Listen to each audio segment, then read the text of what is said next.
Hello, my name is Dr. Giuseppe Paladini. I'm the founder of Stepping Bricks, and today we're going to talk about equity, what it is, how you can release it, why it's smarter to release equity rather than saving your money in the bank, and how you can build a property portfolio. And not only that, I'm going to tell you a story on how I got started.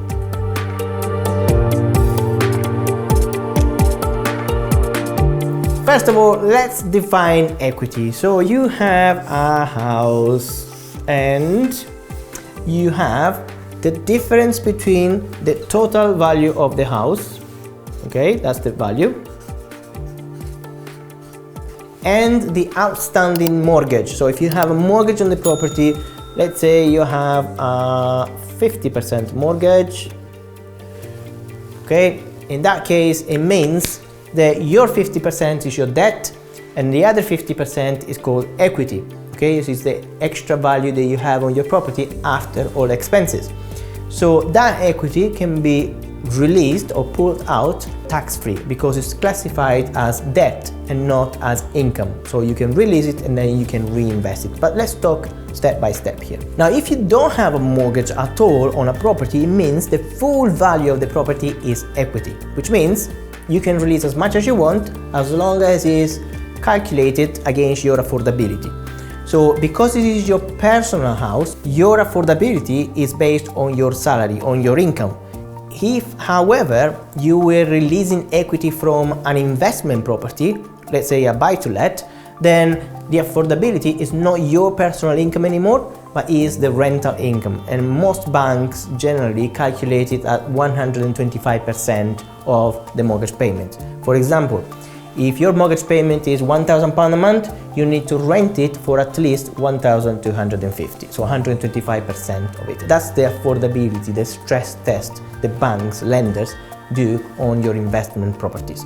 However, on your residential, let's say you haven't started a property portfolio yet, you have a residential house, you might have some mortgage or zero mortgage or a lot of mortgage, then you need to calculate the difference between the total value minus your mortgage, then that is your equity, and you can release most of it, not all of it, most of it, tax-free.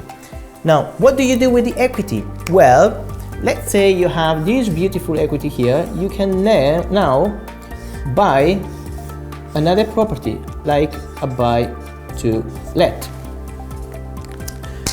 Obviously, you can't buy with the full money, but you can probably use the deposit to buy the next property, and that's exactly how I started. So I had £27,000 in my equity in my house. I've released that equity and then I used it as a deposit to buy my very first buy-to-let. Okay, and the beauty of this was that the rent from this buy-to-let not only covered the other mortgage that I had here, but also covered this additional borrowing that I did here, this equity release. Okay, so and in addition to that, gave me extra money in the pocket. So if you do this game several times, then you can build a property portfolio that is going to be profitable and you don't have to pay any money for it. So in this particular case, if you, let's say you have £100,000 equity, okay, let's assume or calculate based on 100k of equity.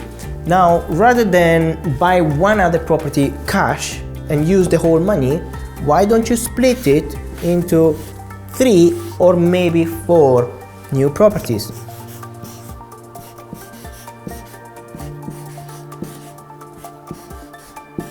Perfect. Now you split this one, 25,000, 25,000, 25,000, 25,000, and now you can buy properties that are worth, around 70 to 80,000 pounds each. Okay, so your deposit will be 25% plus stamp duty, plus legals, plus any broker fee. Roughly you will need about 25 in this particular case if you target 70 to 80,000 pound properties. If you target properties that are 100,000, 110,000, obviously you need a little bit more deposit. Okay, so rather than buying 4, in this case you can buy 3. But let's talk about these type of properties.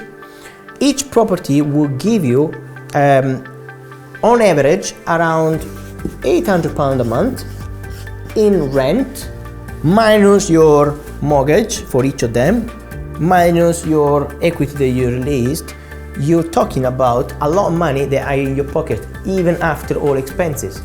And this money is exactly the same that were in your house to begin with.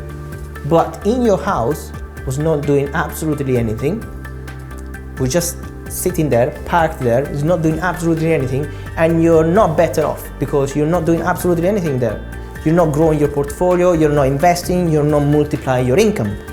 In this case, if you choose to invest rather than save, what you do, you multiply your income 4 times in this case, and this is just the rent. I'm not even considering the capital appreciation over time. As you probably know, property value generally double every 10 to 12 years. So it means that after 10 to 12 years, each of these properties will be worth double of what you paid for.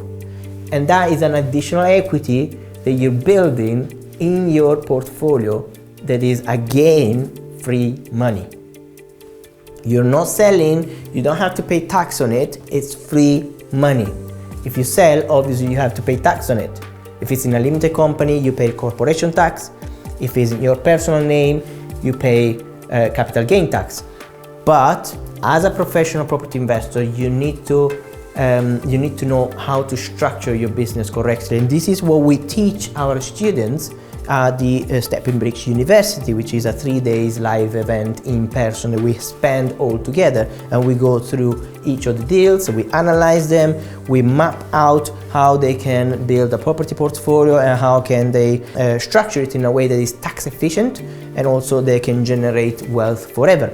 So that is the way we teach our students, and this is the way I would like you to learn it as well, okay? Obviously there is a lot more, we're just scratching the surface right now, but if you understand the principles between saving the money in the bank and use the money to buy properties, then you can understand how you can create and generate wealth for future generations. Now, let's say you don't have this in the bank, but you have it in the house, in the equity. Again, this is free money, this is parked there, it's hidden money, okay? It's there. You're not using it, you don't know how to use it. When I started, I thought I had to wait until I finished to pay off the mortgage, like 30 years later, to get on the property ladder, to buy my first investment property. But then I've educated myself, and then I understood that that was not a smart way, because I was not going to recover those 30 years of my life anymore. Plus, I lost 30 years of building equity. Does it make sense what I'm saying? Yes? Okay. So how can you access this equity from your house? Well, there are 2 ways mainly. One is when the time comes to remortgage, let's say your fixed rate ends, now it's time to remortgage. You can either remortgage, at the same terms or at the new value. So let's say you bought it for, £200,000, now it's worth £300,000. You can either keep the mortgage as is, which is not a smart way, or you can increase the equity, so you can remortgage on the new value and release that extra cash to buy properties. The second way to do that is by not remortgaging. You're staying on the mortgage. Let's say you just remortgaged, that you didn't know what I'm talking about right now before, which means now you know it and you want to do it, and you don't want to get penalized for exiting the deal, the early repayment charge. You don't want to pay the early repayment charge of your mortgage. What you can do, phone your bank and say, do I have any equity in the house? They will say probably yes, and they will say, okay, how much? You can ask, how much can I release, how quickly, and how much is going to cost me?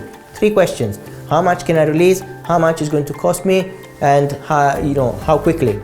So if you ask these 3 questions, they're going to tell you, then you can calculate if it's worth or not. You're not going to pay a penalty fee because you're not exiting the product, you're just doing an additional borrowing, okay, on your house. Now, your additional borrowing then can be used for investing in property and generate more income. Now, I hope this video has been useful. Remember, there is a difference between saving money or keeping in the house and investing, the difference is saving money in the bank will shrink over time in value. Keeping it in the property, yes, it's there, but it's not giving you any money. You're not increasing your lifestyle.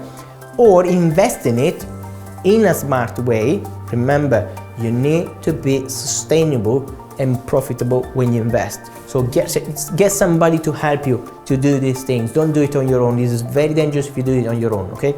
But then you're going to be super successful. We have several students that did this, they applied this with no money in the bank, and then now they built a property portfolio of 5, 6, 8 properties, and they're generating cash flow every single month.